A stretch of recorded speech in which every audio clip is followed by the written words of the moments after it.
Hello guys, ഇപ്പോൾ social മീഡിയയിൽ വളരെ വിവാദമായിരിക്കുന്ന ഒരു കാര്യമാണ് ദേവപ്രിയയും ദേവപ്രിയയുടെ മാരേജും. പക്ഷേ ചിലർക്കെങ്കിലും അറിയത്തില്ലായിരിക്കും ആരാണ് ദേവപ്രിയ എന്ന്. എന്താണ് ആ കുട്ടിയുടെ മാരേജ് ഇത്ര വിവാദമാകാനുള്ളത്?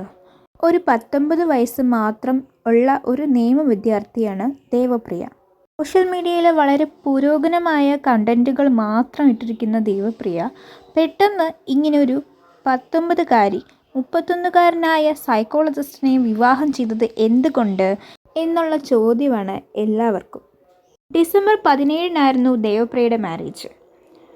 ജനങ്ങളുടെ ഈ ചോദ്യത്തിന് ദേവപ്രിയ തൻ്റെ പുതിയ ഇൻസ്റ്റഗ്രാം പ്രൊഫൈലിലൂടെ ഒരു ഇൻസ്റ്റാ പോസ്റ്റ് വഴിയാണ് തൻ്റെ തീരുമാനം മാത്രമാണ് ഇതെന്നും തനിക്ക് ഇഷ്ടമുള്ള ആളെയാണ് താൻ വിവാഹം ചെയ്തതെന്നും തന്നെ ആരും പ്രേരിപ്പിച്ചതില്ല എന്നും ദേവപ്രിയ പറയുകയുണ്ടായി.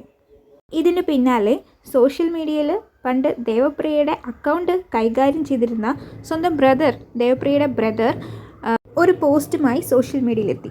ആ പോസ്റ്റിലുണ്ടായിരുന്ന ഇതായിരുന്നു: ദേവപ്രിയയുടെ ഇഷ്ടപ്രകാരമാണ് അയാളുടെ ഒപ്പം ഓടിപ്പോയത്.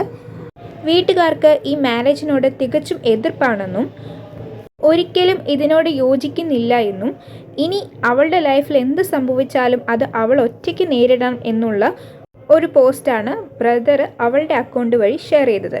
ഇപ്പോൾ ആ അക്കൗണ്ട് നോക്കുകയാണെങ്കിൽ പ്രൊഫൈലുമില്ല, എല്ലാ പോസ്റ്റുകളും ഡിലീറ്റ് ചെയ്ത മാതിരിയാണ് കിടക്കുന്നത്.